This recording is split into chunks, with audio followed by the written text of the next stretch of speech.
Live look outside this morning. We've got great visibility this morning. We have stubborn stratus clouds hanging up above us. Nothing says November like those stubborn stratus clouds that we have. They're always really hard to burn off this time of year because that sun angle is basically nothing right now. But I think we'll do it today. We'll have the clouds that give way to some sunshine eventually, as long as we can burn those off today.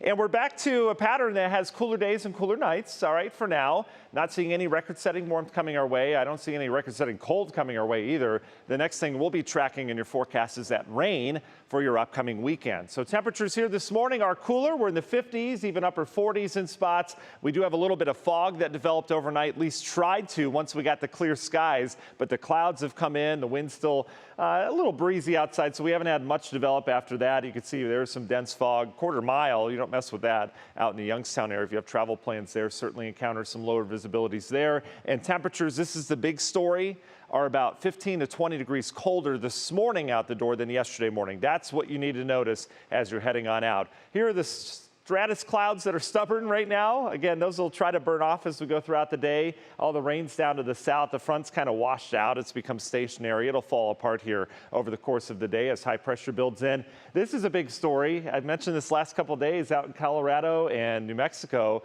This storm system is just going to sit. Watch this. This is today. We get severe weather on the leading edge, but the snow just parks itself across areas of Colorado and northern New Mexico. They're expecting 20 to 40 inches of snow out of this across areas that don't typically see that much snow. This isn't in the Rocky Mountains. It is mountainous here, but areas just south of Denver near Colorado Springs is going to be impacted by some nasty travel over the next 24 hours. Denver itself is going to see a few inches. Shouldn't be too impactful for them. National Design Mart hour-by-hour forecast. We don't get much of that. Here are your clouds giving way to sunshine. Temperatures comfortable this afternoon in the upper 50s. Tonight under clear skies will cool down a lot quicker. We'll be back down to the upper 30s and low 40s tomorrow morning. And a beautiful Friday. Make plans outside because we're going to have sunshine tomorrow up near 60. Very comfortable fall-like afternoon. It will be a bit on the breezy side. We have to talk about Hurricane Rafael down in the Gulf of Mexico, just off the coast of Florida. Cat 2, big deal, right? Well, not so much, creating some swells and also some rain across southern Florida. That's about it. It's heading out towards the west. It'll stay over open water. That's the good news,